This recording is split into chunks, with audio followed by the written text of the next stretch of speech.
Primeiramente, boa noite. É um prazer ter vocês todas aqui novamente, né? Mais um Rap de Inovação. Hoje a gente vai estar com um assunto bastante interessante aí. E aí eu queria ver se o Cassinelli está aí também para dar o boa noite antes da gente chamar o nosso convidado especial. Cassinelli, Poxa, Manuel, certamente que eu estou. Boa noite, pessoal. você estava meio na campana aí, né? Como Eu se diz estava no exterior, escondido só, mas eu estava né? aqui. Boa noite, pessoal. Prazer em vê-los. Prazer, vai ser interessante aí a gente conhecer um pouco como funciona a questão da cooperativa, né? E acho que isso é um trabalho muito importante, até porque é, a gente tem algumas centenas de milhares de famílias que dependem disso, né? E geram renda no Brasil por conta de tratar o lixo, né? Então, eu acho muito interessante isso que vai ser falado hoje, né? Estou aqui curiosíssimo. Então, Um tá bom. abraço. Obrigado aí pela palestra. Bom, Rafael, vou chamar de Rafa, porque ele já foi meu vizinho, já tomamos cerveja junto, que acho que é um dos hobbies dele. Rafael Henrique, ele é engenheiro, engenheiro elétrico, né, Rafa? Designer de sustentabilidade e empreendedor social. Tem formação em engenharia eletrônica, graduação superior em engenharia elétrica, enfoque em geração. Já trabalhou vários anos aí também na parte de transmissão, né? Vai me corrigindo se eu estiver errado, né? Trabalhou na área técnica, automação industrial, e desde 2011 dedica-se às iniciativas de negócios sociais. E acho que é aí que você entrou mais com essa pegada de você se preocupar mais com essa questão da sustentabilidade e começar a dedicar mais a sua vida com esse negócio. E depois dos hobbies, eu conto mais no final um pouquinho mais do Rafa. É isso aí mesmo, Rafa? Faltou um monte de coisa, né? Porque eu pedi um mini currículo, ele resumiu, deu 2 páginas, né? Então eu tentei fazer um pouquinho rápido aí para a gente explorar um pouquinho mais ele. Seja bem-vindo, Rafa. Manuel, obrigado, cara. Um prazer estar aqui com vocês. Conhecia os happy hours que vocês promovem há pouco tempo, né? Participei, acho que, de uma ou duas oportunidades. E aí, logo, a gente voltou a se aproximar, bater um papo e vocês estenderam esse convite para hoje a gente falar do tema que é o objeto do meu trabalho, que é a coleta seletiva municipal e como ela se insere no contexto da economia circular. Mas é isso, em termos de currículo, aí da próxima vez eu capricho para deixar ele mais mini, o bio ficar mais mini.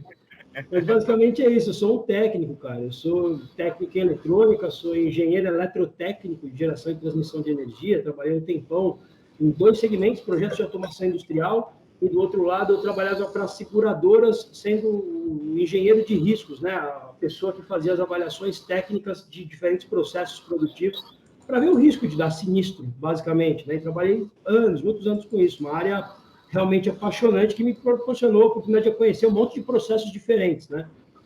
Mas pela minha formação, eu tive mais a oportunidade de ver riscos de geração e transmissão de energia, então hidrelétrica, plataforma de petróleo, termoelétricas e tudo mais. E teve uma hora que, cara, estava cansado da atuação do mercado comum e resolvi, como você comentou, empreender socialmente. Ou seja, fazer um empreendimento com um propósito, basicamente, que é o jeito mais fácil de definir o que são os negócios de impacto. Né? E aí, há 14 anos, existe o Instituto Recicleiros, que tem essa missão de trazer sustentabilidade para a cadeia de resíduos sólidos. E aí, sustentabilidade no sentido integral da palavra mesmo, infelizmente, tão deturpada, né? Mas é a união do social, o ambiental e o econômico, de maneira que, para ser sustentável, tem que ter os três. Se não tiver um dos três, não dá para chamar de sustentável. No mais purista possível na palavra, é isso que a gente faz. Olha que legal. Ô, Rafa, então vamos começar lá. Eu não sei, vocês estão. O seu som estava melhor, pelo menos para mim, começou a ficar um pouquinho mais estranho. É para vocês também ou é só para mim? Ou é o meu aqui? É o seu, Manuel. É o meu? É o teu, Manuel. Eu sabia que o Cassinelli ia fazer isso comigo e o Xavier ia concordar, porque assim, você sempre espera dos parceiros a sacanagem. Total né, apoio, total Boa apoio. noite, Xavier, tudo bem? Tudo bom. Seja bem-vindo também. Obrigado. Por atrasado, eu fiquei até preocupado hoje. Bom, Ô Rafa, então vamos começar lá na ponta, certo? Onde que começa tudo para a gente conseguir ter um sistema funcionando direitinho? Eu vou te fazendo umas perguntas. Do ponto de vista do consumidor, depois a gente vai chegar lá no recicleiro. Vamos começar assim: o que que nós temos que fazer com nós, com as pessoas, com o cidadão, para ter essa consciência e facilitar a vida lá depois? Entre máquinas, equipamentos, caminhões, processos e regulamentação, você já começou pela parte mais desafiadora. São as pessoas, cara. Não tem jeito.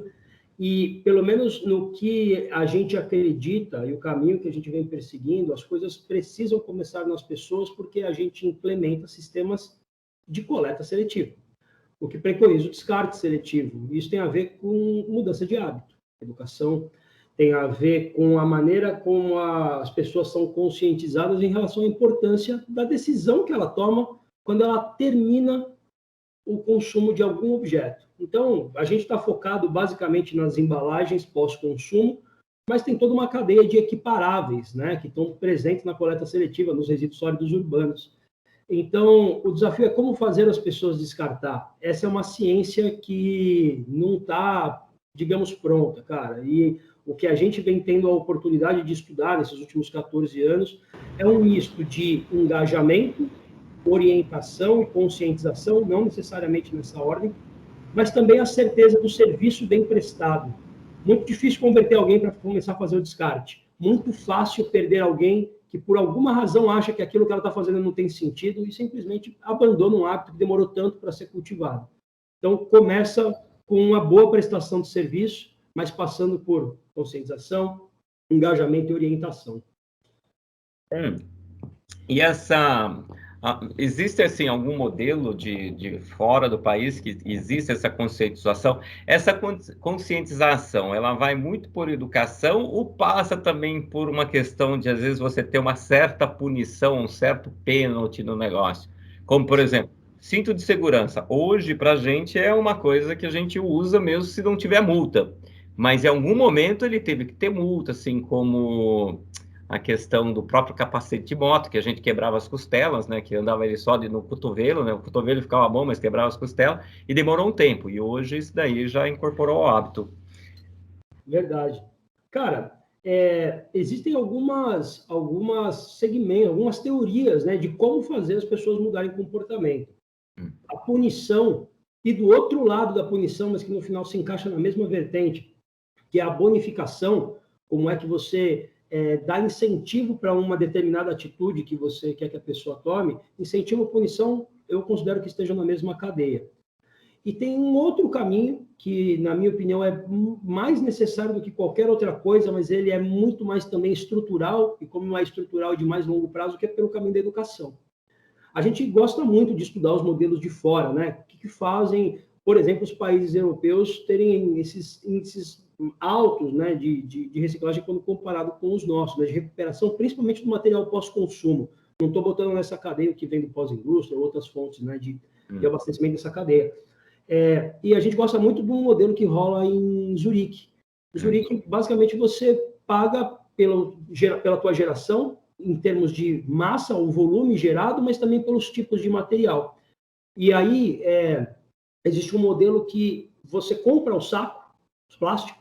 No valor do saco plástico, você está pagando, obviamente, pelo próprio pelo saco, mas pelo serviço que está por trás dele. E a gente se inspira nesse modelo e tal, e trocando ideia ali com um amigo nosso de lá, falando, mas e aí, cara? Funciona bem pra caramba. Você olha aqui, todo mundo no dia certo, na hora certa, descartando perfeitamente. No saco de tal cor tem aquele material que é determinado. E aí, educação desde sempre, qual que é? Aí ele falou assim, desde pequeno, cara, tem 40 e tal anos, desde pequeno, há 40 anos atrás, eu ouço isso na escola. Mas de verdade, se eu não fizer, eu vou tomar uma multa, cara. É brutal.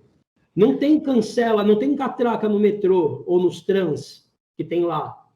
E todo mundo, em geral, paga. Por quê? Porque se o fiscal pegar o cara, tem um tanto de consciência, tem um tanto de civilidade, cara, tem. Mas, na real, tem uma multa pesada. E, de verdade, o regramento que institui a multa, de pouco importa se também não tiver um mecanismo de fiscalização. E, num país do tamanho do nosso, é complicado instituir. Então, é uma via que é necessária, mas sozinha ela também não faz verão. Tá. Aí depois, então, nós vamos para outra. Então, na verdade, assim, há uma série de mecanismos, é educação, talvez punição e custo por geração. Que no Brasil, como você falou, a fiscalização é muito difícil. E querer cobrar também pode gerar uma. Talvez no Brasil, algumas coisas, alguns programas de incentivos, né? Tem algum programa de incentivo que você conhece no Brasil, com prefeituras, com alguma empresa que dá que tem ajudado? Tem vários, cara, tem vários, né, dessas organizações que usam os tais nudges, né, ou seja, as cenouras para que as pessoas adotem determinado hábito. Do ponto de vista do poder público, também tem cidades com IPTU verde ou desconto no IPTU à medida que as pessoas adotam coleta seletiva, tem lugares onde você troca os seus recicláveis e, de verdade, também os orgânicos já segregados prontos para compostagem por muda ou por hortaliça. Tem algumas empresas trabalhando, tem a Soma Vantagens, SO mais MA, Soma Vantagens da Cláudia, uma super amiga que tem um trabalho muito legal de também bonificação pelos recicláveis previamente segregados que você entrega numa das estações que são implementadas, aí você troca por Eles estão? Aonde eles estão? A sede é em São Paulo, em Pinheiros, mas eles têm negócio em diversos estados, em diversas cidades, estão em algumas capitais importantes, como Salvador. Um trabalho muito legal. Tem a Molécula, Molécula, com C-O-O-L, que também tem um trabalho bem parecido, entre outras, né? Tem algumas organizações que têm programas de bonificação de toda a cadeia, então usando blockchain para poder não só trazer a rastreabilidade para a cadeia, mas também para usar o mecanismo de blockchain para fazer a bonificação de quem descarta, de quem coleta, de quem transporta, enfim. Tem um bocado de coisa acontecendo aí na cadeia do lado de cá, entendendo que esse fórum está basicamente formado por pessoas que estão, a partir do momento que esse material é reinserido na cadeia produtiva, aí ele é processado, né, moído, lavado, e aí ele vira pellet ou qualquer outra coisa, e aí vai virar embalagem, né? A gente está na etapa anterior, imediatamente anterior da cadeia. E neste lado de cá, vou chamar assim, tem um bocado de coisa acontecendo, cara. Legal.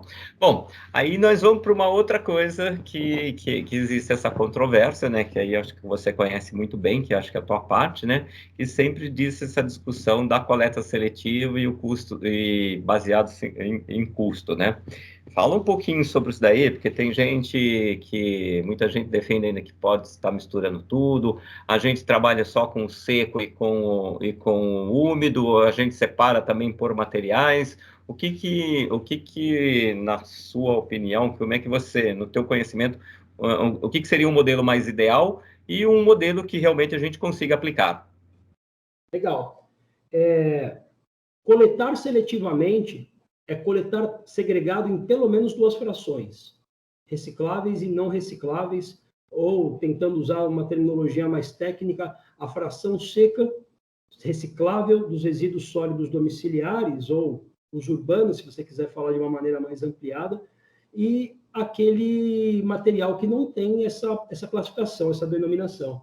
Então, estou falando basicamente de plástico, vidro, papel e metal, como a gente ouviu desde sempre, mas também é possível explodir aquela outra fração onde está tudo misturado em pelo menos duas, que é os orgânicos compostáveis e aí o que é de fato rejeito. Se a gente fizer a separação dessa forma, e eu não estou falando só da fonte, estou falando da possibilidade de fazer essa separação em algum momento da cadeia, a gente tem potencial de reduzir significativamente aquela quantidade de material que inevitavelmente tem que parar em qualquer outra destinação final que não seja a reintrodução do material no ciclo produtivo, seja pela compostagem e uso agrícola, ou na recomposição de solo, seja o que for, sejam os recicláveis virando produto de novo na cadeia.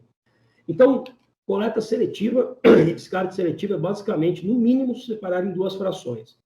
O jeito que a gente entende mais eficiente para o contexto brasileiro atual é que os recicláveis estejam todos juntos, separados do lixo comum, usando a terminologia mais coloquial, que é o que a gente também usa para se comunicar com a população das cidades onde a gente implementa o sistema de coleta seletiva da Rescleus, né? Preferencialmente, se possível, cidadãos, olha, se você estiver bastante engajado, coloca o vidro num saquinho separado, dentro lá do mesmo sacão de recicláveis. Mas se você separar o vidro, ajuda bastante no processo produtivo, em particular aqueles que são de mão de obra mais intensiva, como aqueles que a gente coloca de pé. Facilita um bocado, diminui a manutenção necessária, tem algumas facilidades no processo. Mas separando recicláveis de não recicláveis, puto, cara, já é um sonho. Infelizmente, a gente ainda está num país que separa muito pouco. E aí, indo direto ao ponto da pergunta, da tua provocação, né? Coleta seletiva, e aí, é mais caro mesmo?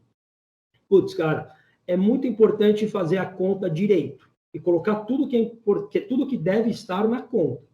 Então, primeiro, coletar seletivamente significa... Fazer a coleta seletiva, na verdade, significa coletar, transportar, processar esse material, que significa separar por tipo e por cor, triturar ou enfardar, ou qualquer outro processo, ou acúmulo em caçamba, container, alguma coisa do tipo, e fazer a comercialização.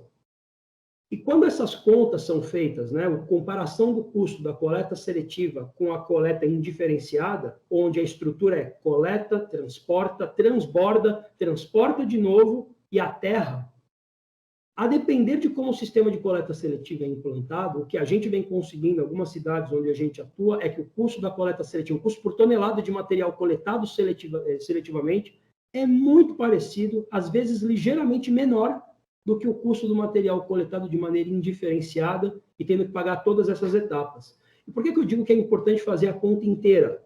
Porque, em geral, o pessoal acaba por colocar na conta da municipalidade, que é o titular do serviço de limpeza pública, toda a conta. Essa conta do transporte, da coleta do transporte e da baixa eficiência que geralmente existe nas unidades de processamento. E é de verdade uma eficiência baixa, porque, historicamente, é uma atividade que está sendo realizada por pessoas que estão numa lógica de sobrevivência.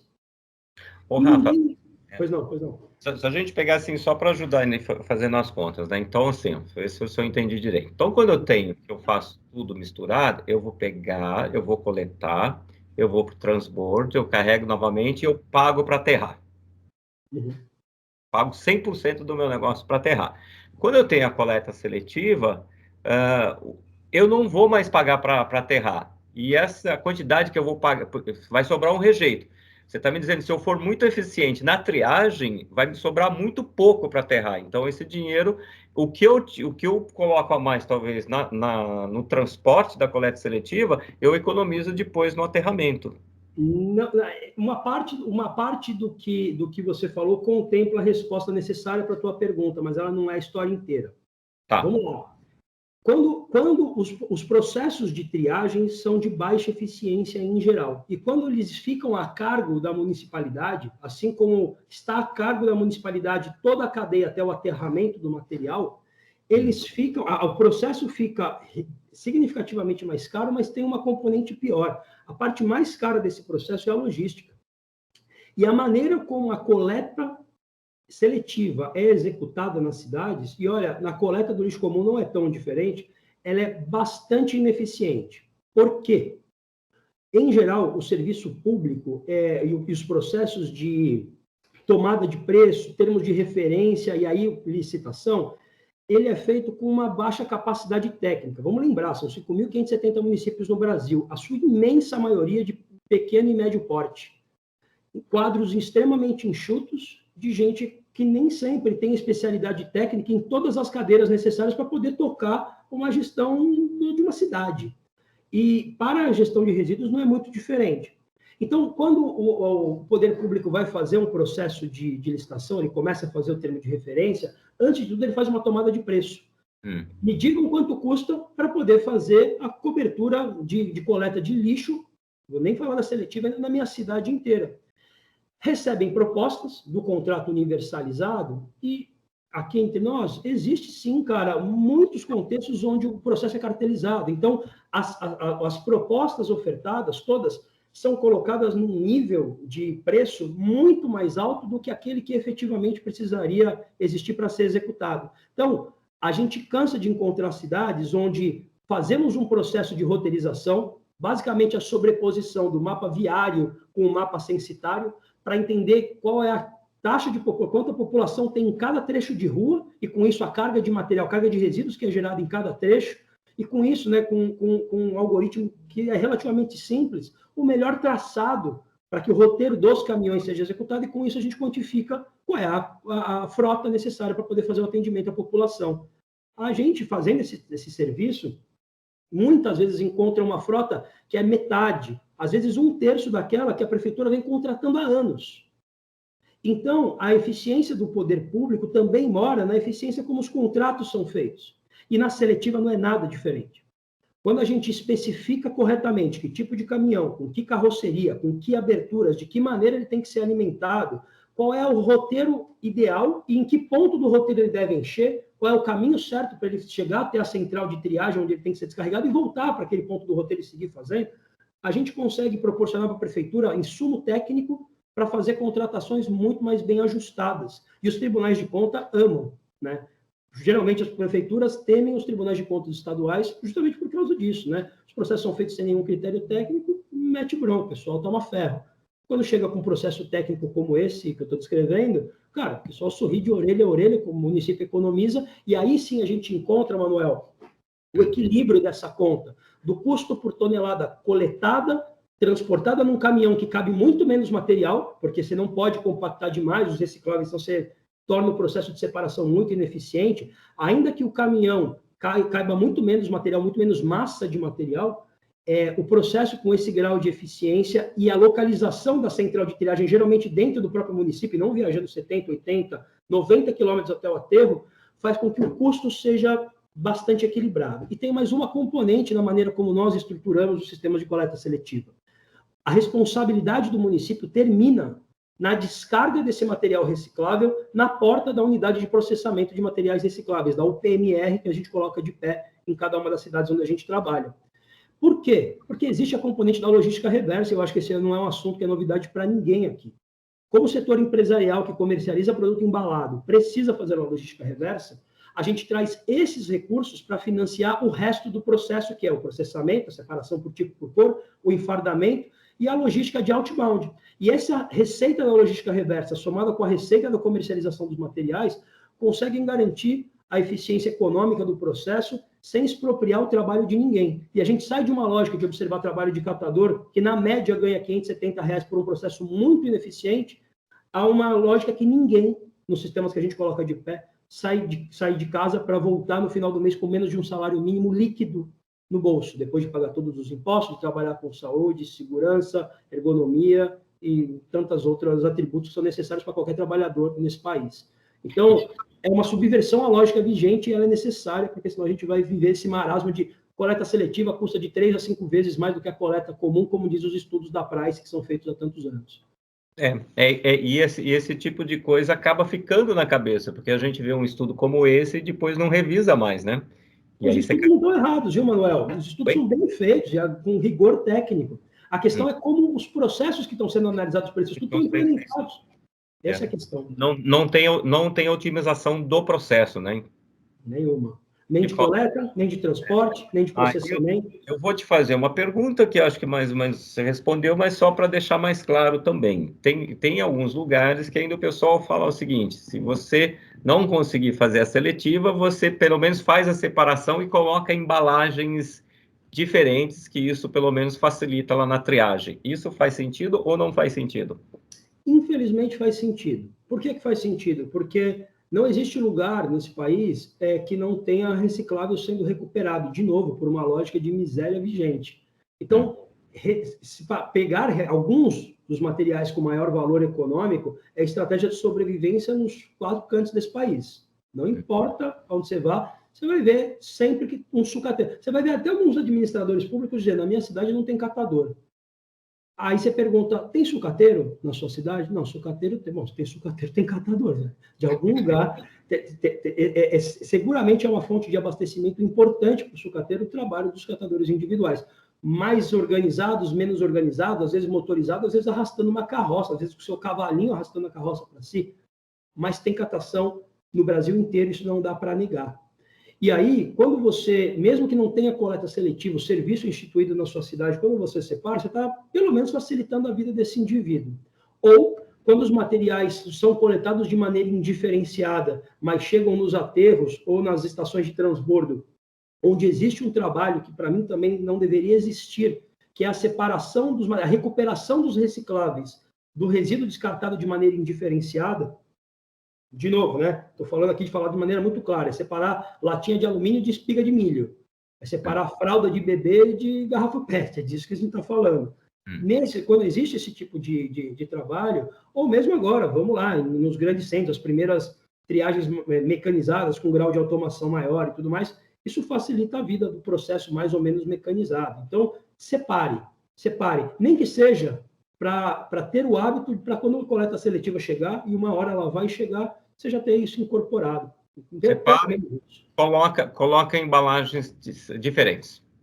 Coloca em sacos plásticos ou qualquer outro contenedor diferente, recicláveis de não recicláveis, pelo menos isso. Pelo menos isso. Tem alguma cidade no Brasil que faz isso daí com cores diferentes de embalagem? São Paulo, eu não sei se São Paulo tentou quando ele colocou a sacola verde e a sacola cinza. A ideia era mais ou menos isso? A Recicleiros, né, nesses 14 anos de estrada, quase 15 agora, já fez de tudo quanto é tipo de trabalho nessa cadeia da coleta seletiva e da gestão de resíduos, né? E a gente implementou sistemas de gestão de resíduos em muitos lugares, grandes geradores, inclusive shopping, clube, escola, estádio, arena, evento, com 60 mil pessoas por dia.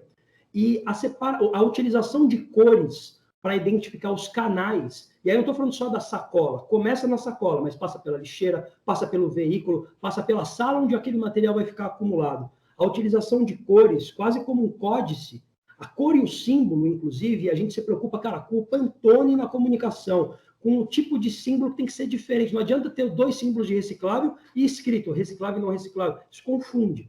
Então, a separação por cor é algo muito inteligente e altamente recomendado, assim como os pictogramas, os símbolos e tudo mais. Cidade de São Paulo foi pioneira quando regulamentou a distribuição de sacola plástica de cores diferentes. Porque isso é muito importante e facilita a vida, mas pecou brutalmente na época dessa política pública, porque não fez uma comunicação eficiente. A sacola é boa, tem um estudo técnico por trás, gramatura dela, a origem do plástico. Cara, um baita de um cuidado no desenho da política pública, mas sem fazer uma estratégia de comunicação, jura? Só chegou para a população que eles tinham que pagar 5 centavos na sacola plástica. Foi esse o recado que foi dado.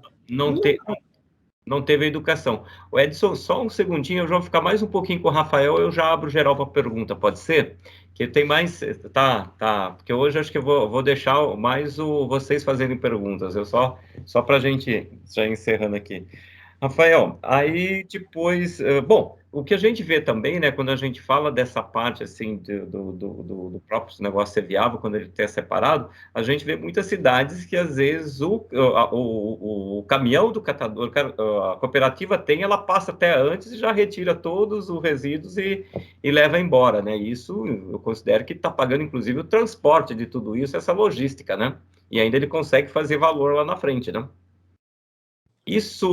Só que isso é meio desregulamentado, e o que o pessoal fala também, que a hora que você chega num ponto de descarte, quando ele não tem como descartar, ele retira o que é bom, e depois o que ele não consegue aproveitar, ele acaba fazendo um descarte meio irregular, o que é complicado. Isso acontece muito ou é um pouquinho de mito?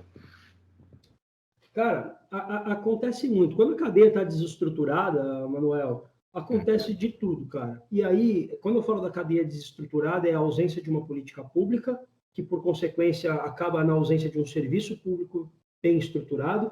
E aí a gente fica sujeito a tudo, cara. Por exemplo, a ter que dar graças a Deus que tem alguém sobrevivendo da coleta de reciclável, enfiando a mão no saco, onde está tudo descartado de maneira indiferenciada, para recuperar 2, 3 tipos de material que, por uma lógica econômica, da maneira como a cadeia produtiva daquele material está estabelecido, vale a pena esse trabalho.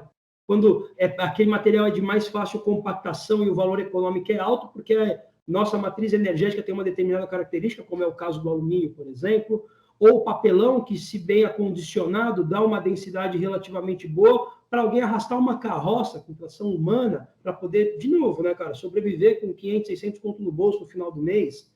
Pior, cara, a quantidade de pessoas, estima-se 1 milhão de catadores no Brasil, para falar de número redondo.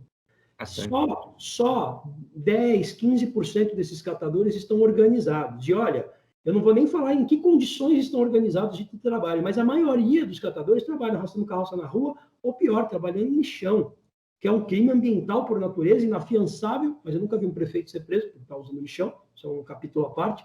Agora, o fato objetivo é, a cadeia desestruturada faz com que a taxa de recuperação seja baixa e a gente amargue essas também baixas taxas de reciclagem que a gente tem no país, apesar dos números que são divulgados, né, pelo setor reciclador serem altos, mas também tem um baixo controle da entrada, da origem desses materiais, e aí entra na conta o pós-indústria, materiais que sempre foram reciclados e que nunca entraram como objeto da política pública, da 12.305, em particular, que instituiu logística reversa, que corroborou a obrigatoriedade da coleta seletiva, mas a gente amarga ali a recuperação do pós-consumo, aqueles 4%, 5%, 7%. Até de números sólidos a gente carece nesse país, infelizmente. Publicações que a gente consegue confiar porque a origem dos dados também são corretas. Geralmente é autodeclaratória, aquela coisa toda. Ou seja, é um apagão histórico que a gente tem e um pouco do trabalho que a gente faz é também colocar essa bola no chão e começar a entender os números de verdade, entendeu?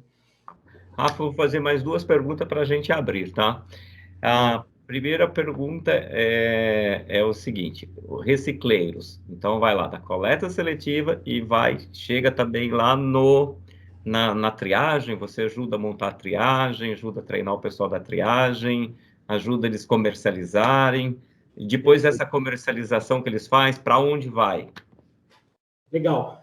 Cara, como eu falei, historicamente, a Recicleiros estruturou sistemas para que o descarte dos resíduos fosse feito de maneira qualificada, seletiva e bem feita, com baixo índice de rejeito naquele material que tem um processo e um caminho diferente daquilo que a gente podia chamar de lixo ou rejeito, quando está tudo misturado. E a gente também trabalhou historicamente, ao longo desses 14 anos, assessorando o processo produtivo que absorve esse material qualificado desses lugares onde a separação é feita. Mas a gente sofreu a vida inteira por uma dificuldade de conectar essas duas pontas.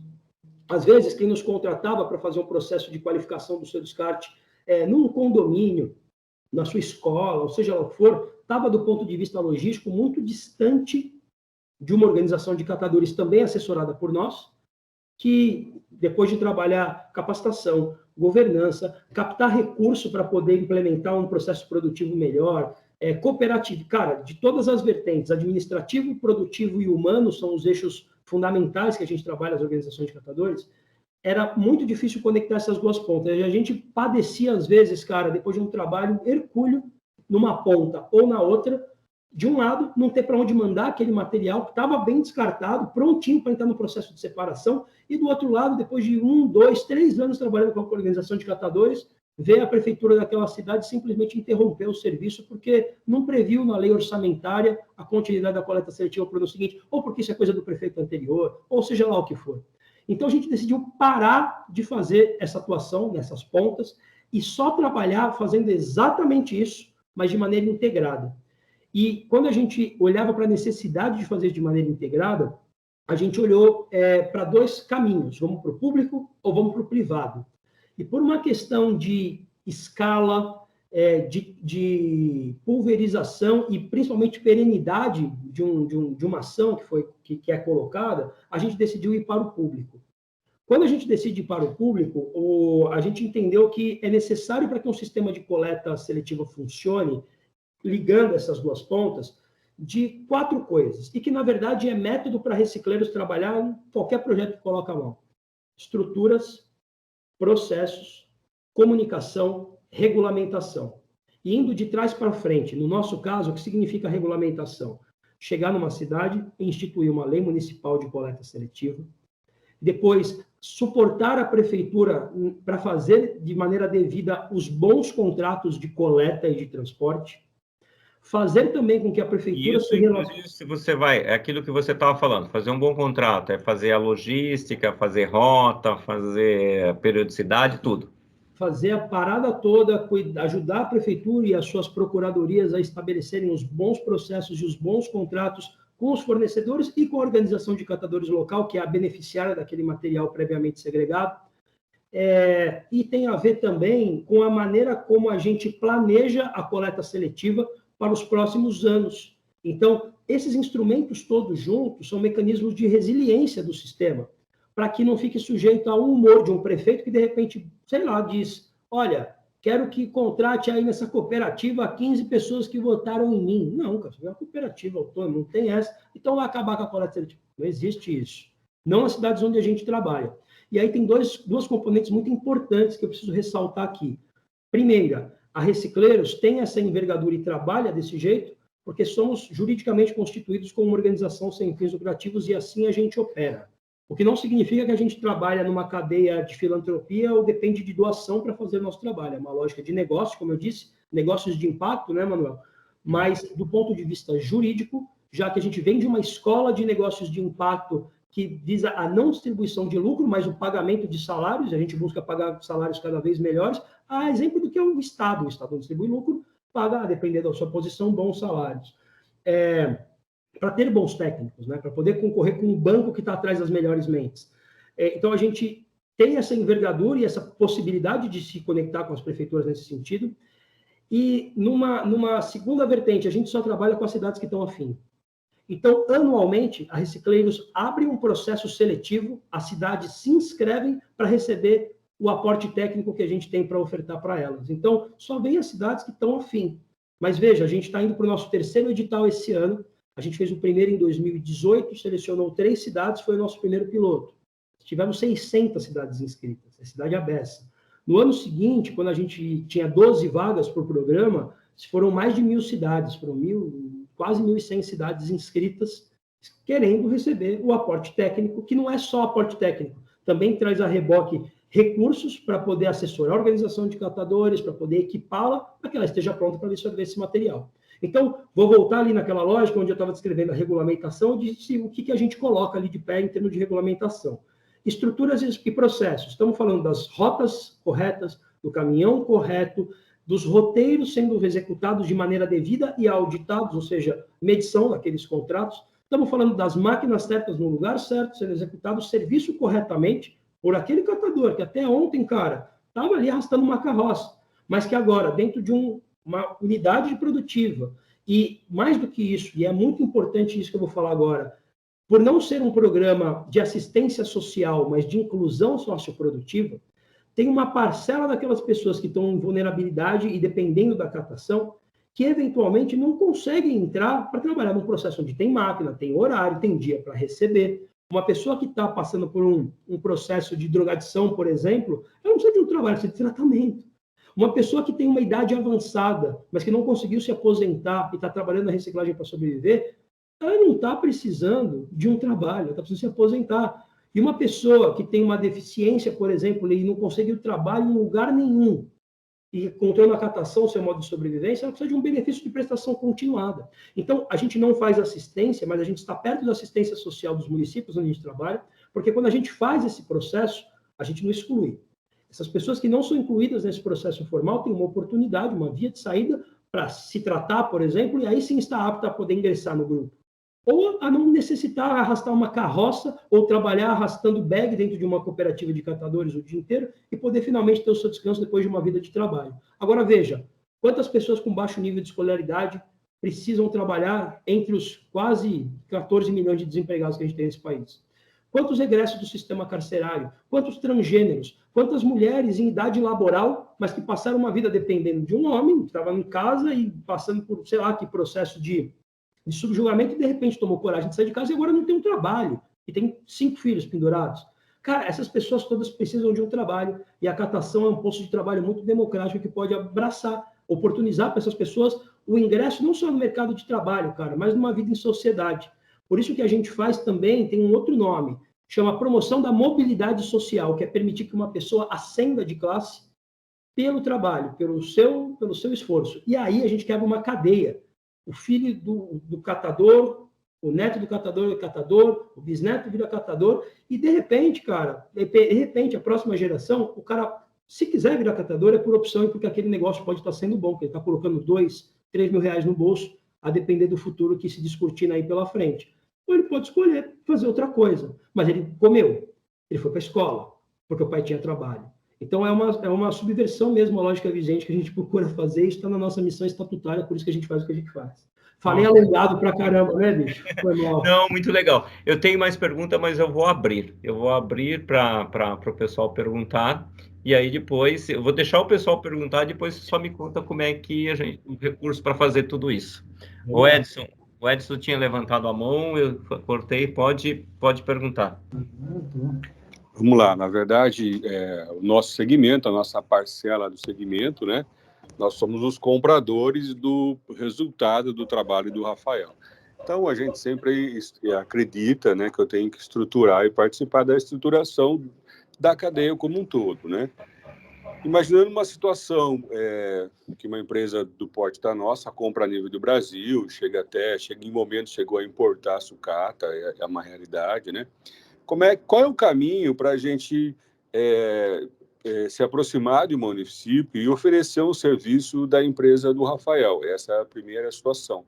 É muito interessante que empresas de cidades de pequeno, médio porte, né, tenham uma estrutura desenhada nesses moldes, né? Essa seria a primeira situação.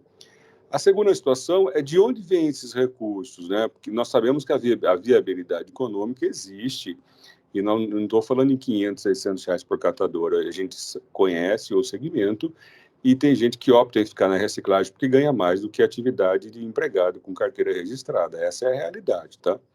E a terceira situação, e que eu defendo muito, eu vim do sistema cooperativista, conheço o sistema com os problemas dele, né?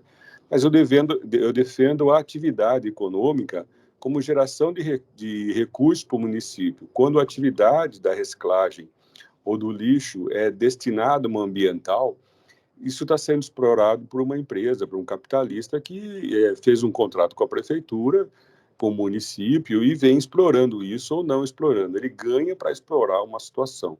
Quando eu trago a reciclagem para uma coleta seletiva, eu trago isso para uma economia primária, né? Todo o recurso que eu consigo proporcionar volta diretamente para a economia do município. Se existe um estudo que aponte essa atividade econômica como benefício para o município, entendeu?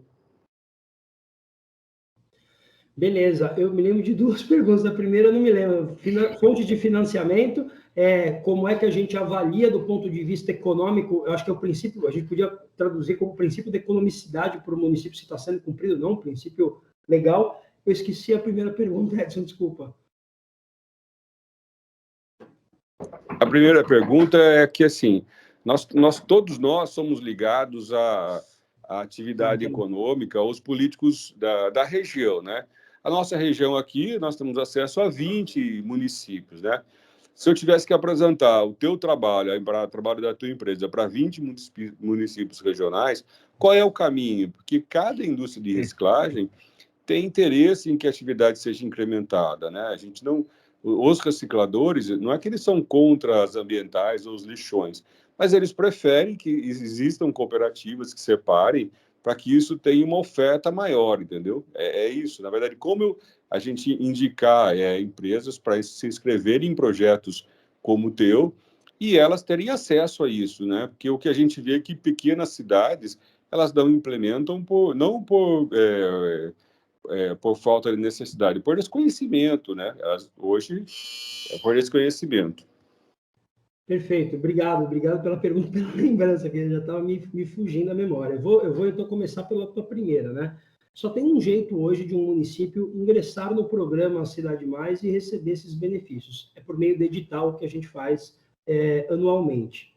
Por quê? Porque isso faz parte do método e, como eu disse, para fazer essa história inteira acontecer, ou o prefeito e o secretário de Meio Ambiente, em geral, obras, serviços, ou essa galera está muito afim, ou não rola. Se o prefeito der a bola no lixo, não rola. Se a prefeitura não tiver a fim de colocar isso como um dos principais projetos para ela, naqueles próximos 5 anos, a gente trabalha com cada município que a gente entra por pelo menos 5 anos conjuntamente. A gente não larga da mão do município nesse período inteiro. E principalmente também, né, cara, mais um ponto importante, se o município não tem, o gestor público não tem a visão que ele está construindo um projeto de legado e não de mandato, isso também não funciona. Esse negócio vai ser colocado de pé e vai ser colocado de uma forma resiliente para que o próximo prefeito também colhe os frutos, e o outro também, e o outro também. Se o município não quiser, bicho, a gente não faz esse trabalho, e a gente bateu muito cabeça tentando entrar em municípios por uma via diferente, batendo a porta mesmo, dizendo, olha que legal que eu faço, cara, olha o que eu tenho, vamos implementar? E o prefeito coçava a cabeça, mas já tem os catadores aí, não, já tem aqui uns ecopontos, que tá cheio de mosca, mas tá ali o ecoponto, ou, putz, que legal, como é que nós vamos ganhar? Não, como assim? Nós vamos trabalhar. Tá, mas qual que é o esquema? Não tem esquema. Então, é muito, muito complicado. Então, existe um método. E o método é o edital Cidade Mais Recicleiros, que é o nome do programa, e a gente deve abrir o próximo agora em outubro. Então, basicamente, as cidades precisam se inscrever, e esse ano a gente tem uma abordagem um pouco mais completa, vou colocar assim.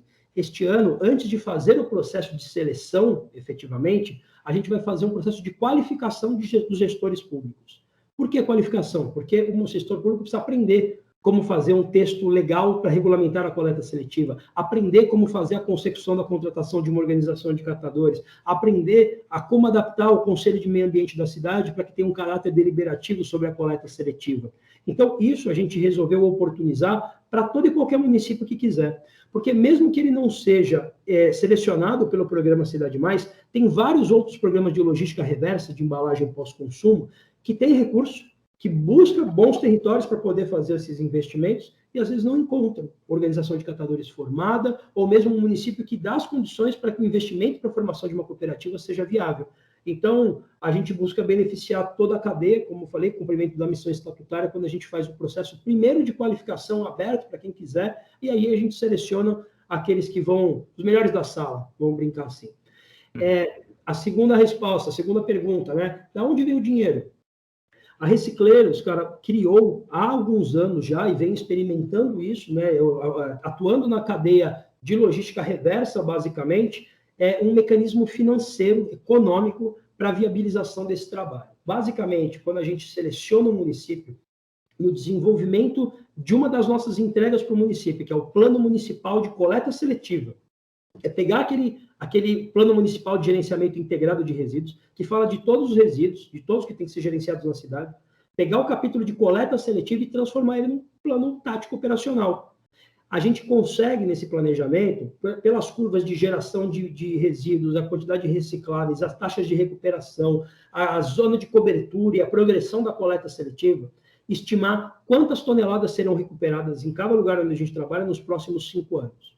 E o que a gente veio ao longo dos anos, e foi um trabalho muito árduo, cara, de peregrinação entre um monte de secretarias de Estado de Meio Ambiente do Brasil inteiro, Ministério do Meio Ambiente, algumas falas de cabo a rabo, do mais alto ao mais baixo escalão ali dentro, entidades representativas como a Confederação Nacional dos Municípios, vários ministérios públicos, tanto de algumas instâncias do federal quanto do estadual, mostrando que quando a gente permite que a antecipação dos resultados de logística reversa dos próximos 5 anos seja feita, ou seja, esse dinheiro todo trazido para a D0, eu consigo me capitalizar para colocar de pé a infraestrutura necessária para gerar esses resultados. O que é o resultado de logística reversa? A comprovação que a reciclagem aconteceu, hoje tangibilizado pela nota fiscal de venda. Então, toda vez que alguém vende material reciclado, eu estou falando da primeira venda, da primeira inserção desse material na cadeia produtiva. Não dá para o material que já estava numa nota, que já acreditada com logística reversa, ser, ao longo da cadeia, feito por mais vezes isso. Né? Então, a gente está falando do primeiro elo. Quando a gente faz isso e antecipa esses recursos, a gente se monetiza, mas para isso precisa de um reconhecimento legal, em particular das agências ambientais. Então, com a CETESB, por exemplo, o Instituto Recicleiros tem um termo de compromisso de logística reversa firmado para operar nessas bases. Aí a gente consegue fazer algo que é fundamental no cenário de escassez de materiais recicláveis, ou de recuperação, de desvio de material dos aterros que a gente tem, que é a estruturação, projetos estruturantes. Então, esse expediente da massa futura, como a gente chama no mercado, é um viabilizador dessa cadeia. Então, criamos esse mecanismo econômico. Eu não tenho notícia de outro programa que esteja operando nessas bases, simplesmente porque não é nada trivial fazer a aprovação de um projeto como esse junto às agências reguladoras. Mas a gente vem fazendo isso já nos últimos anos, e dessa forma a gente consegue viabilizar a implementação, e aí ao longo do tempo essa operação se viabiliza tanto com esse recurso previamente captado, cujo a gente nem é dono, a gente é só um fiel depositário, um gestor de fundo, basicamente, e se soma a esse recurso o valor da venda do material, que como a gente estabelece um processo padrão em todas as unidades que a gente coloca de pé Brasil afora, o fardo de PET vai ter o mesmo tipo de classificação, com a mesma densidade, o mesmo tamanho, não importa se ele venha de Rondônia, se ele venha do Rio Grande do Sul, se ele vem do Paraná ou de São Paulo.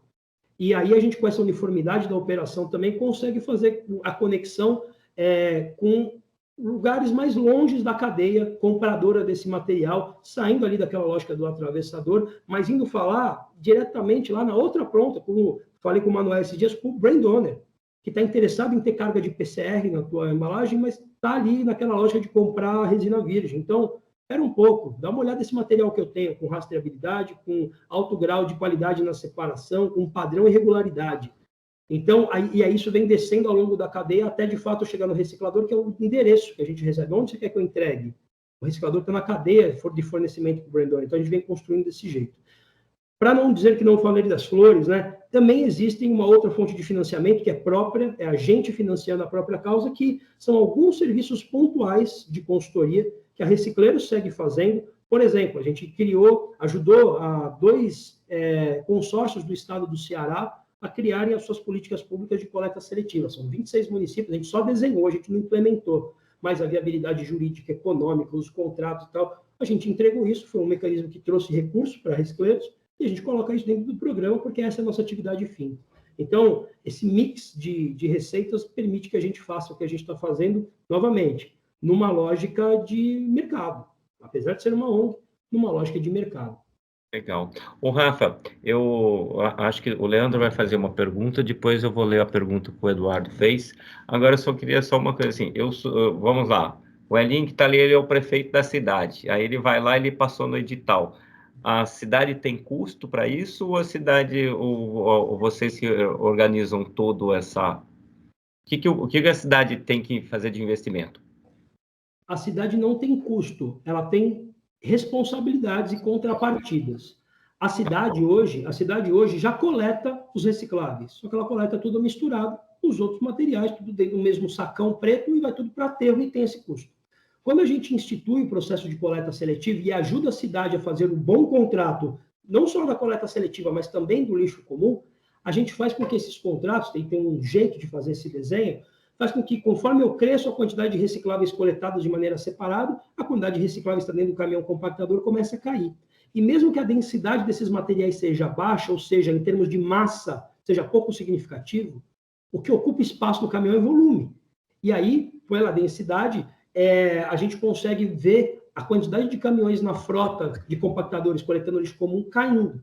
Então, para a cidade é um bom negócio. Não estamos falando de um novo orçamento necessariamente, mas de uma substituição orçamentária para que a coleta seletiva seja viabilizada.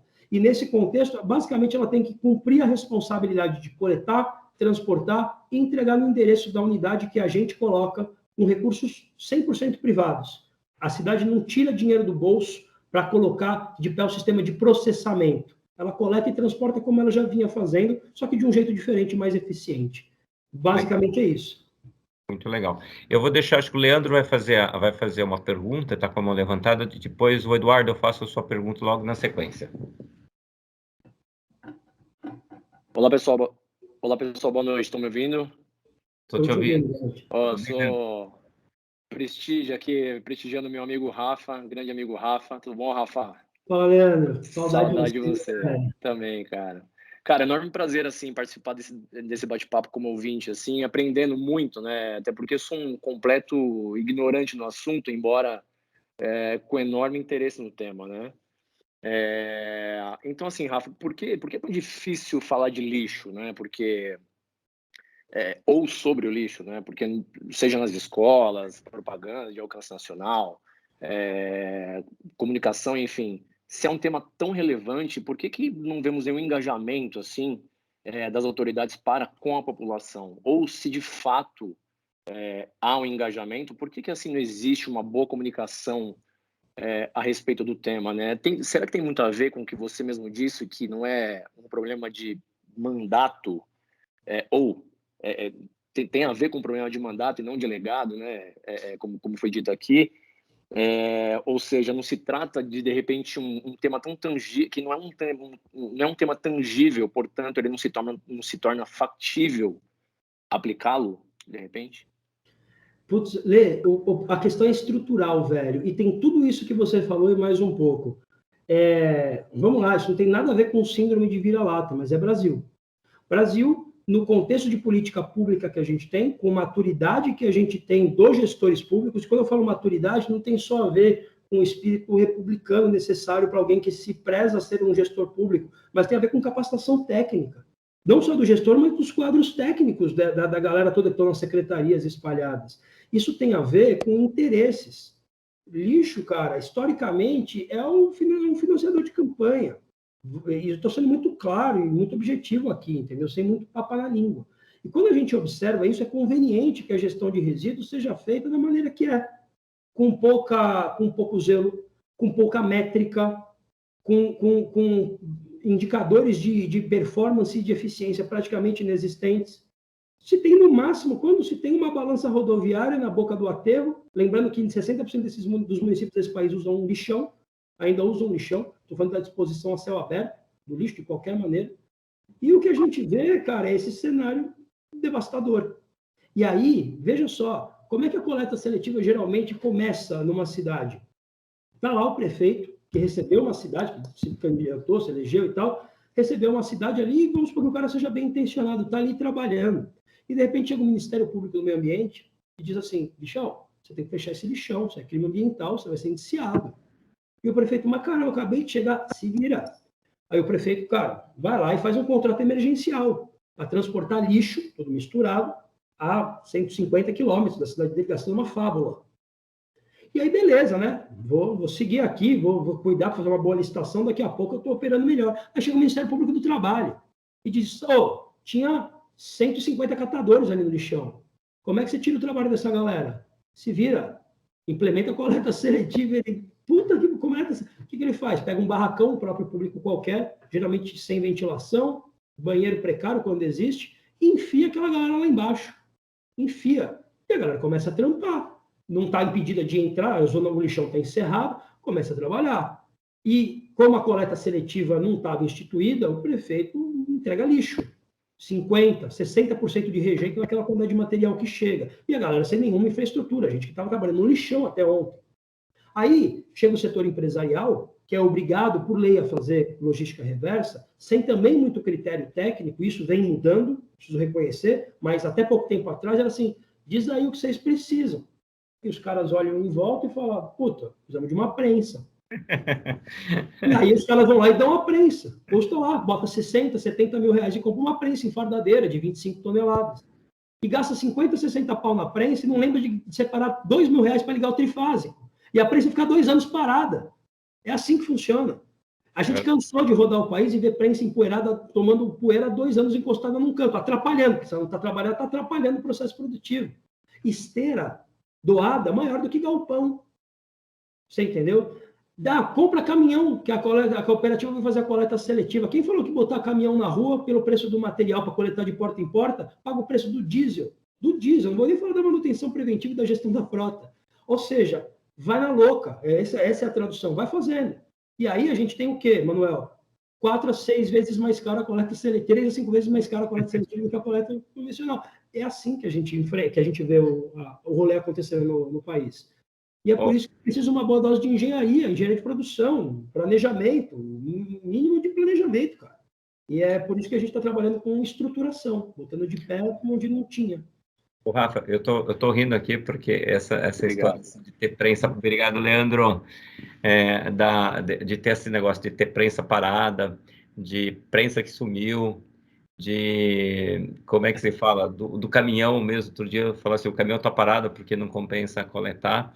E acho que outro dia a gente teve discussão, acho que foi nesse grupo aqui também, que acho que aqui em Novo Hamburgo tem tudo preparado, só que faz uns 4 anos que está parado, porque foi o governo federal que colocou, o governo municipal não pode mexer, e a capacidade da estação assim, é 10 vezes o que o município consegue ter de recursos. Então, realmente, falta. Eu vou fazer uma pergunta aqui, acho que é do Eduardo. O Eduardo fala assim, a Lei 12.305 de 2010 criou a Política Nacional de Resíduos Sólidos. Já são 11 anos. O que podemos falar sobre a evolução dessa política? E eu vou até inserir um pouquinho mais, o conceito que tinha nessa política, né? O que tinha, se ela teve um viés, se não teve viés, o que ela teve de bom, o que precisa evoluir. Boa. Bom, primeiro, tem que lembrar o fato primário histórico dessa política pública. Ela tramitou e foi discutida por 20 anos antes de ser aprovada. 20 anos. E ela afeta não só a coleta seletiva, o resíduo sólido urbano ali, o compostável, aquele que a gente está mais acostumado a ver na nossa casa. Ela disserta sobre todos os resíduos gerados pelas atividades econômicas. Alguns tipos específicos de resíduo tinham regulamentação anterior do CONAMA, tinha algumas coisas que já acertavam. Pega lá, por exemplo, as embalagens de agrotóxico, por exemplo, ou embalagens de óleo lubrificantes que não estão com não tanto zelo, mas tinha ali coisas acontecendo anteriormente. Mas, em geral, tinha pouquíssima regulamentação sobre a maneira como os resíduos eram geridos no país. Isso afeta, que é um dos conceitos que está na própria política, toda a sociedade, porque a responsabilidade pela gestão dos resíduos é compartilhada. Esse é o conceito que está nessa política aí. E aí a gente para olhar, né, cara? 11 anos. Como toda política, se você pegar a Política Nacional de Educação, Política Nacional de Mobilidade Urbana, ou seja lá o que for, toda política só traz princípio. Mas ela não traz a regra do jogo de maneira clara. Não diz assim, cidade até tantos mil habitantes tem que usar ônibus articulado tal de tal jeito, vai ter faixa exclusiva. Isso é caráter, é objeto dos planos que operacionalizam as políticas. Não temos até hoje, 11 anos depois, um plano nacional de resíduos sólidos decretado. Não temos. E aí essa é a função do executivo, estruturar um plano e decretar. A gente está indo para a quarta revisão, quarta versão de plano, sem uma aprovação efetiva, ou seja, sem a regra do jogo posta. E aí o que acontece quando a gente não tem a regra do jogo posta em nível federal? A gente observa o movimento dos estados e no limite dos municípios, aí vira um pandemônio. 5.570 municípios legislando de maneira diferente, cada um do seu jeito, sobre o que deve ser feito com os resíduos. Vira uma zona.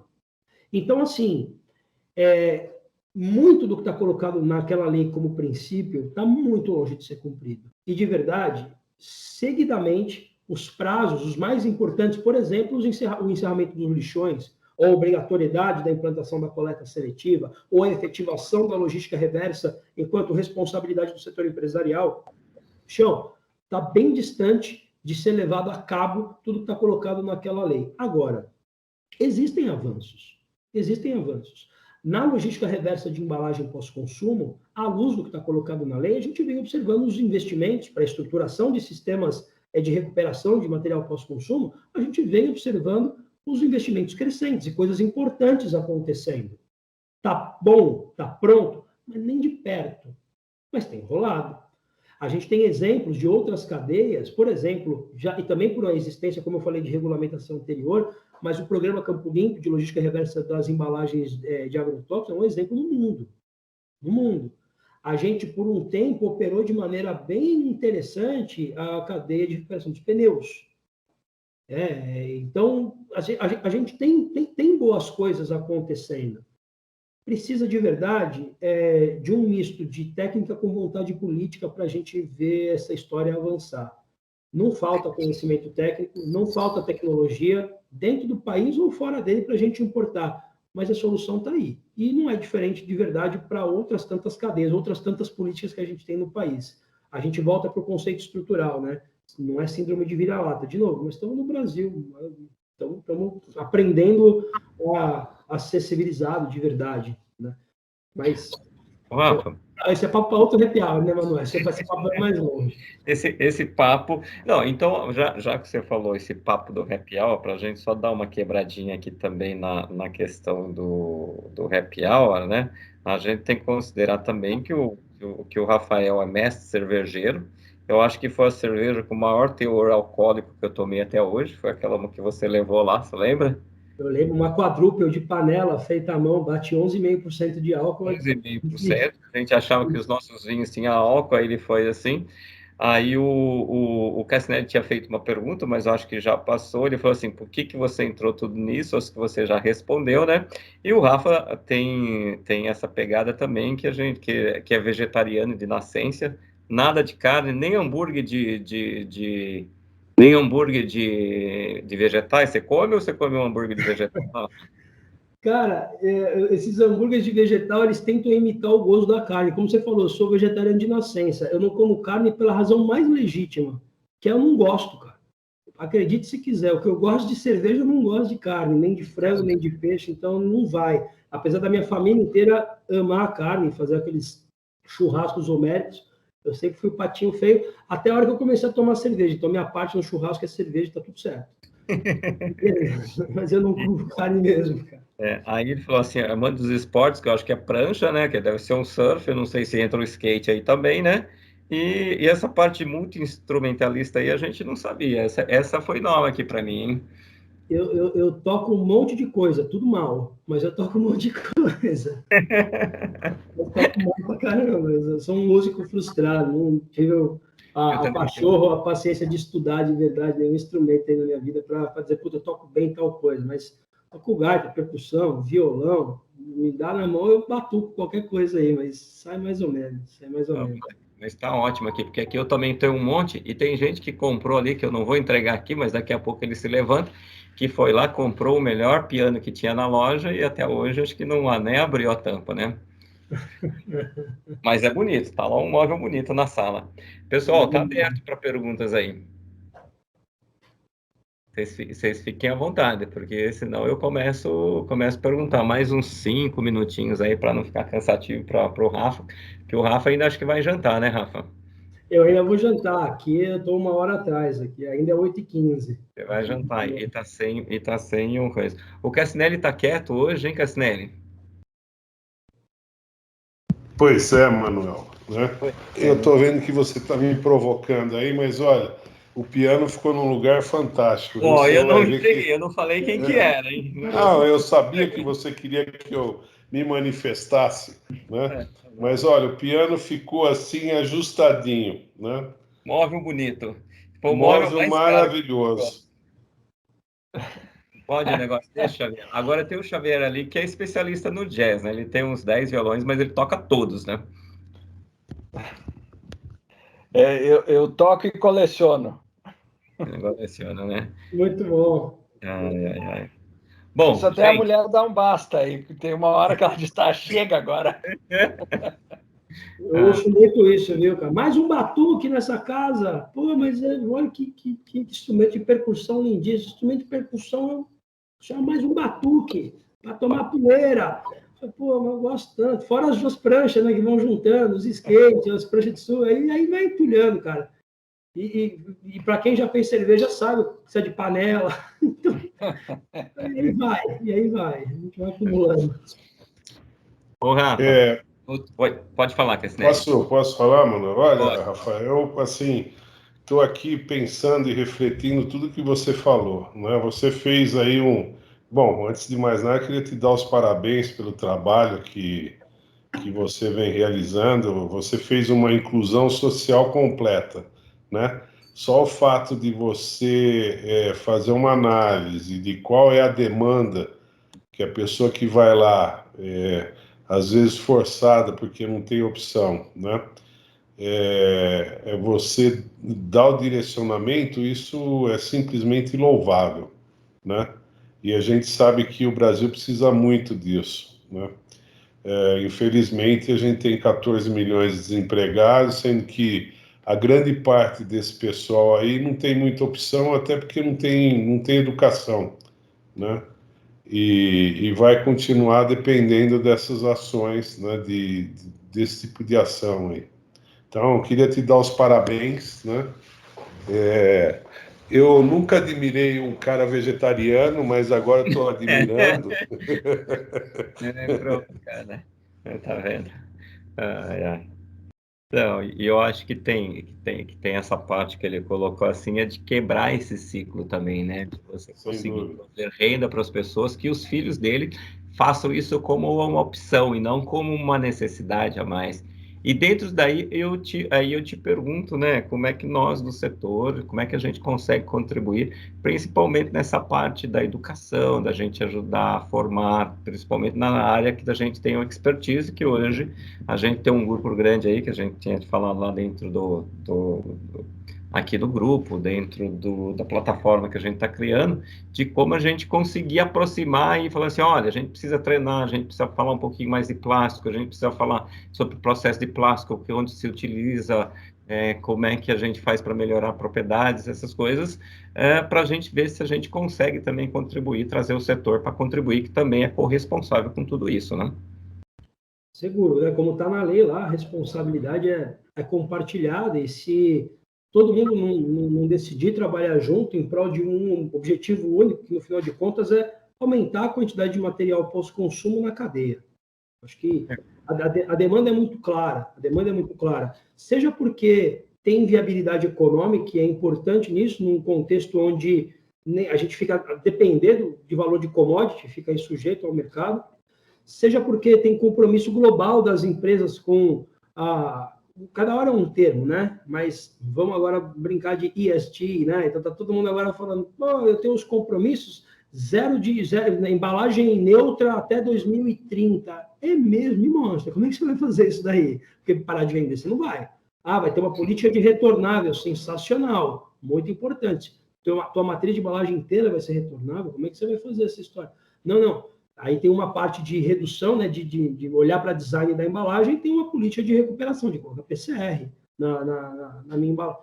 Bacana. Você vai recuperar da onde? Hoje as empresas estão implicadas, Manuel, de recuperar 22% da massa de embalagens que colocam no mercado para poder vender seus produtos. Embalagem primária e secundária, se você quiser ser mais purista na maneira como a política pública vem sendo lida. Vamos por fato. Se todo mundo for cumprir a lei e recuperar 22%, não tem reciclagem para todo mundo. Não tem nota fiscal comprovando que uma determinada massa de material está sendo recuperada, que seja suficiente para que todas as empresas, cara, do cara que vende a televisão embalada ao cara que vende a bala embalada, o shampoo embalado ao chinelo que vem embalado, tudo vem embalado. Plástico, vidro, papel e metal, vamos lá, não estamos falando de nenhuma ciência de foguete. Não tem reciclagem para todo mundo cumprir a lei. Então, ou a gente estrutura a cadeia e aumenta a capacidade de recuperação desse material do pós-consumo, ou a gente não vai brincar. E para esse trabalho, é fundamental o setor que absorve essa produção. Fundamental em termos de capacitação técnica ou de guidance técnico mesmo, né? Como é que é a separação? Me diz aí, tira rótulo ou não tira rótulo? Qual é a possibilidade de aumento do preço daquele fardo se ele vem de uma origem seletiva, ou seja, o nível de sujidade é menor, ou se o nível de sujidade maior pouco influencia porque a lavadora dá conta, isso aumenta ou diminui o preço de operação da lavadora, ou isso influencia na maneira como o teu cliente te remunera quando você entrega o teu produto final, o teu pellet para ele ali na ponta. Com que grau de separação é necessário fazer a segregação entre cores, nas diferentes tonalidades que uma única cor ainda pode ter? Isso aumenta ou diminui o preço ou não faz diferença nenhuma? Por que essas coisas são relevantes? Estou dando só alguns exemplos, tá? Por que isso é relevante? Porque a partir do momento que você tem uma cadeia de transferência de conhecimento para a ponta, estou falando de pessoas que estão ali e estavam, né, com a mão no resíduo todo dia, em condições precárias, e que agora tem uma infraestrutura de trabalho. Se a gente não tiver condição de traduzir essa demanda técnica e falar, cara, tira a tampa ou não tira a tampa, porque é outro tipo de material e você valoriza ou não valoriza, a gente também não consegue qualificar esse material na ponta de maneira suficiente para que esse cara tenha uma remuneração digna e justa. E isso olhando para o lado de cada cadeia. E olhando para o lado de lá da cadeia, é fazer essa palavra chegar até a ponta, não só no primeiro elo imediato que você atende, mas em quem esse convertedor atende, fornecendo a embalagem, seja lá o que for, dizendo, por que você valoriza de uma maneira tão diferente assim a resina virgem? E quando a gente entra com as empresas de players grandes de verdade dessa cadeia, né? como é que a gente melhora e trabalha em engenharia de materiais nos seus aditivos para permitir que o pós-consumo tenha aumento de performance e a gente comece a falar finalmente de uma cadeia de upcycling, não de downcycling, para todo o plástico segregado, com origem, com toda essa história para contar, vai virar saco plástico mangueira. Não, peraí, porque não vai virar frasco de novo, ou qualquer outra implementação. Mas, o Rafael, eu acho que a gente tem que começar a fazer perguntas mais ousadas, né? Tipo assim, por que que a tampa tem que ser multicolorida? Por que que ela não é de uma cor só? Por que que a petroquímica, né, não entrega já produtos classificados, tipo assim, o produto para garrafa vem azul, e todo mundo tem que fazer embalagem azul, né? O produto para saco de lixo vem cinza, e todo mundo tem que fazer aquilo ali cinza, né? Põe uma identificação, de alguma maneira, que diferencia um fornecedor do outro, mas a base tem que ser a mesma, entendeu? Essa é a pergunta que eu acho que a gente tem que ser mais ousado, tem que ser mais intolerante às vezes, né? Não vamos ter tampa mais amarela, vermelha, preta, etc. Nós vamos ter tampa transparente, né? Nós vamos ter frasco de amaciante, de todos os amaciantes vão ser azul numa única tonalidade, e assim por diante, entendeu? Aí facilita. É a utopia que nos faz caminhar, Cassinelli. Assim, sonho com o dia que isso vai ser tranquilo e que uma manchinha num frasco de sabão em pó líquido, né, de qualquer amaciante ou de um perfume, ou seja lá o que for, não vai ser diferença na escolha do consumidor de tirar ele da gôndola. Mas olha, cara, a gente vive numa cadeia. Vamos lá, não preciso nem ir tão longe, né? Não vou falar da embalagem, vou falar da maneira como o produto é entregue.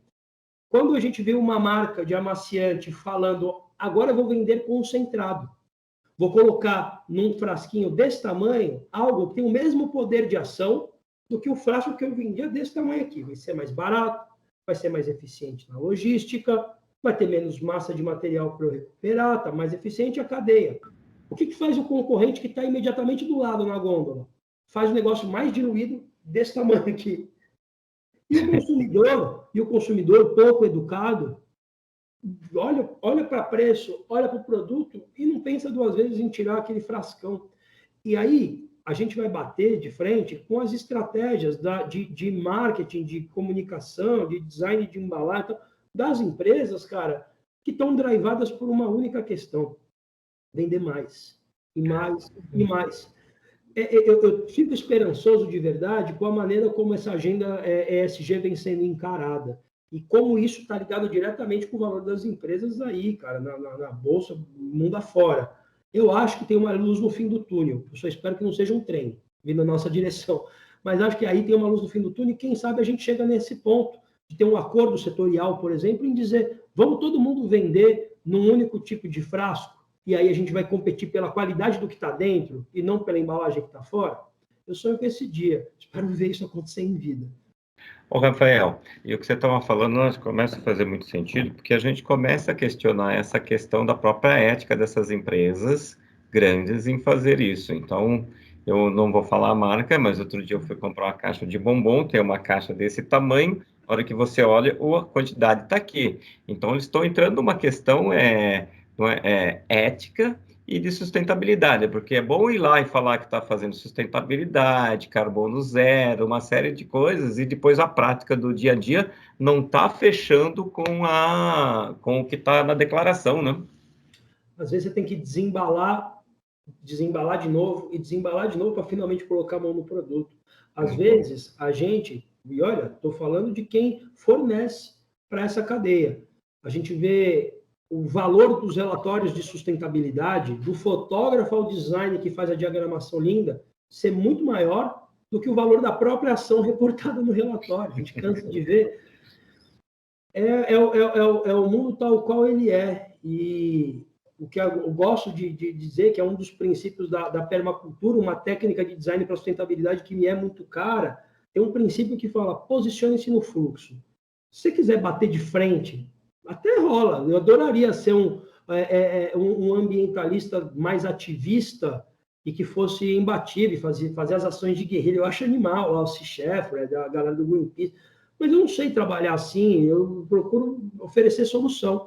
Mas quando a gente está dentro do sistema e trabalhando dentro do fluxo, dá para começar a pegar umas tangentes, cara, e de repente você está mudando o curso do rio, entendeu? Então, acho que é mais fácil mudar de dentro do que se opondo e fazendo ali uma militância e tudo mais. Então, a gente escolheu um caminho de prover solução e não de ir para o embate. Se tudo der errado, a gente vai para o embate, mas por enquanto nós estamos botando os sistemas de pé e tentando fazer essa história funcionar. Então, tá bom.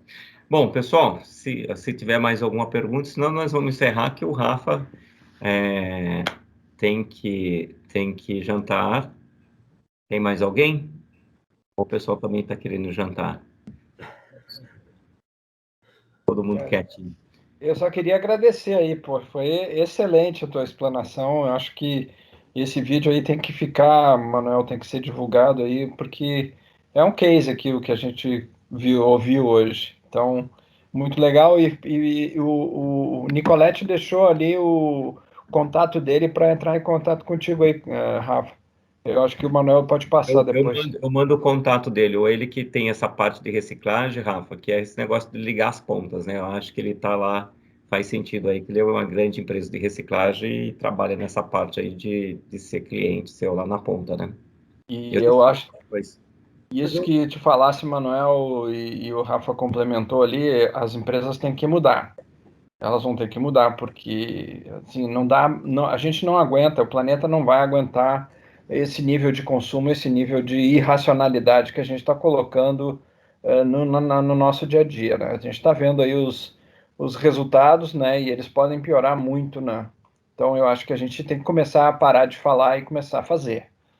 E isso as empresas precisam trabalhar com seriedade nisso. Eu acho que o Cassinelli colocou um belo desafio aí, que a gente tem que começar a propagar isso também e, como disse o Rafa, tentar mudar o curso desse rio.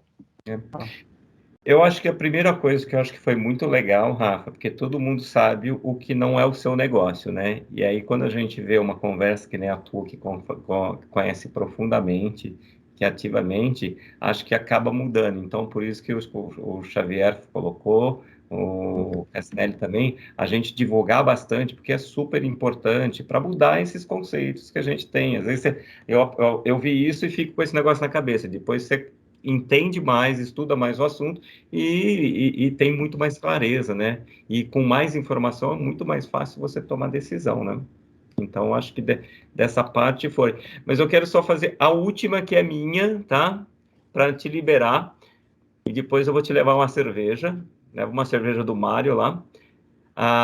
Que é o seguinte, a gente fala muito do resíduo sólido, né? Mas a gente tem o úmido também, que é o orgânico, né? Rapidamente, só para a gente encerrar. E o orgânico, às vezes, chega a ser 60% da carga, né? Cara, quando a gente fala em termos de massa, não necessariamente de volume, ele bate até mais. Ele vai bater aí 70%, 73% daqueles resíduos que a gente gera dentro das nossas casas, em alguns casos, né? E quando a gente olha em termos de potencial de impacto ambiental, essas análises de ciclo de vida não são muito bem estabelecidas, porque elas precisam ser feitas de maneira bem alongada e isso custa caro. Mas, via de regra, quando você olha para a cadeia de impacto ambiental, pelo poder que o resíduo orgânico compostável tem de gerar, vamos falar de um impacto, né, de uma métrica de impacto que é gás de efeito estufa. Quando ele acontece a decomposição na ausência de oxigênio, né, a decomposição anaeróbia, você tem como resultado metano, basicamente, que é extremamente poluente, mas que ao mesmo tempo é combustível e poderia estar sendo usado para outra coisa.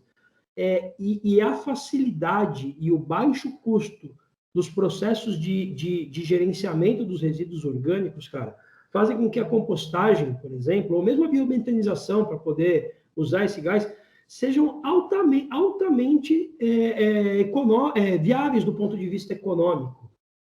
Por que não se faz? De novo, uma trinca, baixo conhecimento técnico, pouco interesse e a pecinha que fica por trás de todo e qualquer sistema, o ser humano. Segregar em 2 frações já está difícil, imagina segregar 3. E, de verdade, pior ainda do que o reciclável seco, né?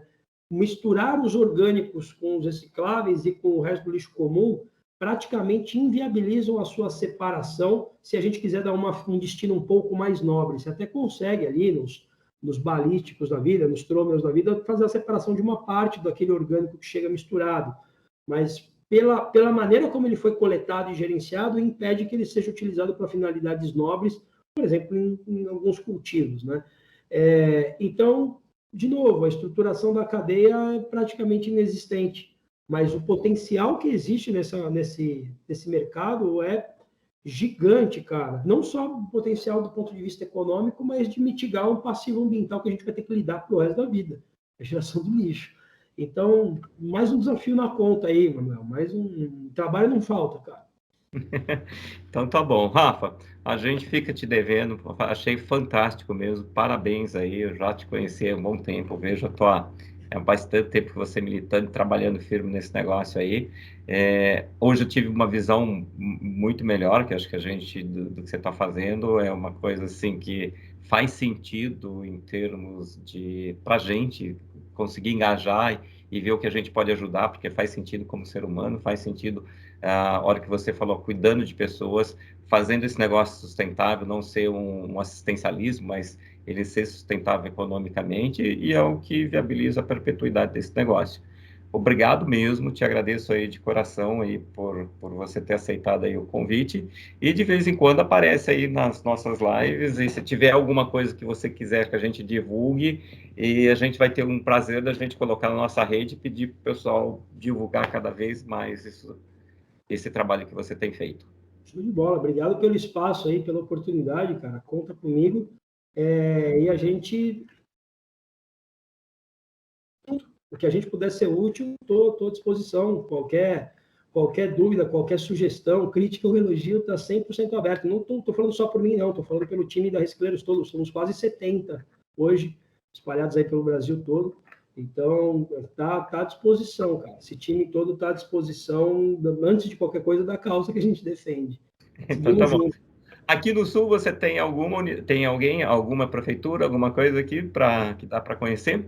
A gente tá para inaugurar ainda esse semestre Caçador, em Santa Catarina, e estamos com o desafio de achar galpão, mas a gente está estruturando a política pública em São José do Norte, que fica aí no Rio Grande do Sul.